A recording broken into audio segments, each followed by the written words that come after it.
क्या आप जानते हैं कि बाइबल में एक ऐसा व्यक्ति है जो बिना मृत्यु को देखे सीधा स्वर्ग उठा लिया गया। हाँ, हम बात कर रहे हैं एनोक की। एक ऐसा व्यक्ति जिसके बारे में बाइबल बहुत कम पर अत्यंत गहरे शब्द कहते हैं। एनोक की कहानी कोई साधारण कहानी नहीं है। यह उस रहस्य का द्वार खोलती है कि परमेश्वर किसे अपने साथ ले जाता है। आज के इस वीडियो में हम उसी रहस्यमय यात्रा को समझेंगे। एक ऐसे मनुष्य की जो पृथ्वी पर थोड़े समय चला लेकिन स्वर्ग में अत्यंत समय के लिए उठा लिया गया। बाइबल के अनुसार एनोक आदम से 7वीं पीढ़ी में था और उसके जीवन के बारे में सिर्फ कुछ ही वचन लिखे गए हैं, लेकिन इन्हीं कुछ वचनों में वह गहराई छिपी है जिसने पीढ़ियों से विश्वासियों को चकित किया है। उत्पत्ति 5 का 24 आयत कहती है, एनोक परमेश्वर के साथ साथ चला और वह लोप हो गया क्योंकि परमेश्वर ने उसे उठा लिया। ये शब्द इतने साधारण दिखते हैं पर इनके भीतर छिपी शक्ति और आश्चर्य अनंत है। आखिर लोप हो गया का मतलब क्या है? कहाँ उठा लिया गया? यहाँ लोप हो गया का अर्थ केवल यह नहीं है कि एनोक गायब हो गया। यह शब्द एक दिव्य हस्तक्षेप का संकेत देता है।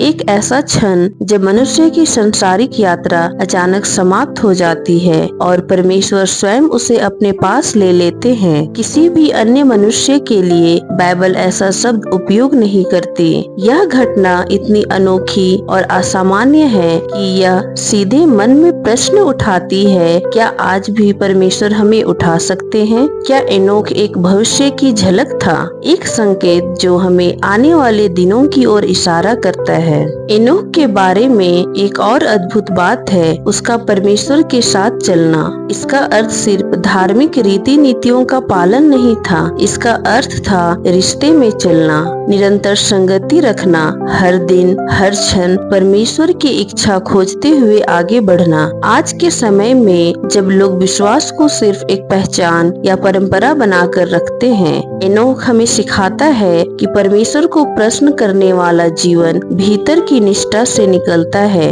एनोक न केवल विश्वास करता था बल्कि विश्वास में भी जीता था। इब्रानियों 11 का 5 इस रहस्य को और साफ करता है। विश्वास ही से एनोक इस संसार से उठा लिया गया ताकि वह मृत्यु को ना देखे, क्योंकि उसके उठाए जाने से पहले उसके विषय में यह गवाही दी गई कि उसने परमेश्वर को प्रश्न किया था। यह पद स्पष्ट करता है कि एनोक का स्वर्ग उठा लिया जाना किसी जादुई चमत्कार का प्रभाव नहीं था। यह उसके विश्वास और परमेश्वर को प्रश्न करने वाले जीवन का फल था। क्या यह वही प्रकार का विश्वास है जो परमेश्वर आज भी हमसे चाहता है? एनोक की कहानी हमें भविष्य के एक बहुत बड़े रहस्य की भी झलक देती है, रैप्चर। जिस प्रकार एनोक बिना मृत्यु देखे उठा लिया गया, वैसे ही पहला थिस्सलुनीकियों 4 में लिखा है कि मसीह में जीवित होंगे और उन्हें बादलों में प्रभु से मिलने के लिए उठा लिया जाएगा। कई विद्वान मानते हैं कि एनोक इस भविष्य की घटना का एक भविष्यदर्शी संकेत था,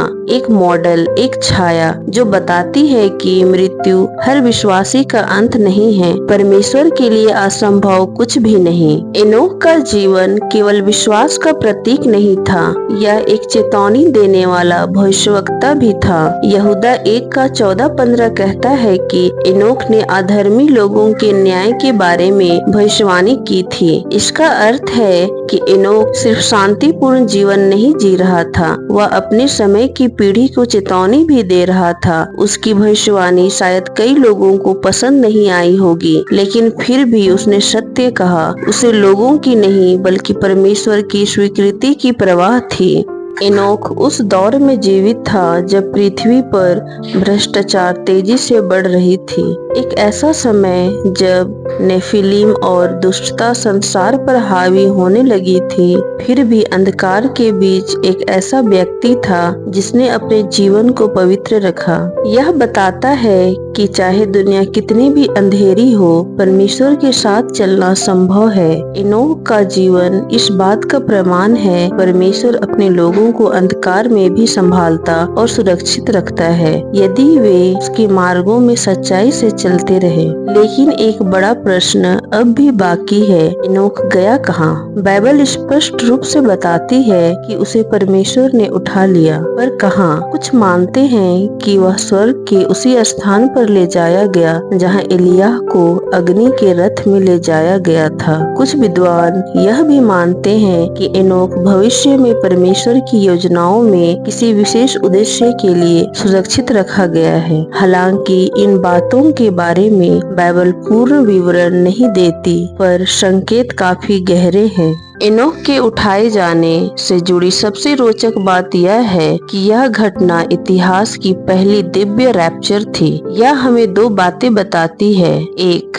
परमेश्वर अपने लोगों को अपने समय पर अपने तरीके से उठा सकते हैं, और दूसरी, परमेश्वर का हर काम एक उद्देश्य से भरा होता है। एनोक की उठाई जाना सिर्फ एक चमत्कार नहीं, बल्कि भविष्य के लिए एक संदेश था कि मृत्यु परमेश्वर के लोगों का अधिकार नहीं रखती। अनंत जीवन सिर्फ स्वर्ग का वादा नहीं, पर एक दिव्य वास्तविकता है। कुछ यहूदी ग्रंथ जैसे एनोक की पुस्तक एनोक के स्वर्गिक अनुभवों का विस्तृत विवरण करते हैं, जहां वह स्वर्गदूतों से मिला और उसे ब्रह्मांड और अंतिम न्याय के रहस्य दिखाए गए। हालांकि ये पुस्तकें बाइबल का हिस्सा नहीं है, लेकिन यह दिखाती है कि प्राचीन लोग एनोक को कितना महत्वपूर्ण मानते थे। उसका चरित्र इतना अनोखा था कि सदियों तक उसके बारे में कथाएं, भविष्यवाणियां और गहरी शिक्षाएं फैलती रही। यह स्वयं बताता है कि एनोक सामान्य मनुष्य नहीं था, वह परमेश्वर का विशेष जन था।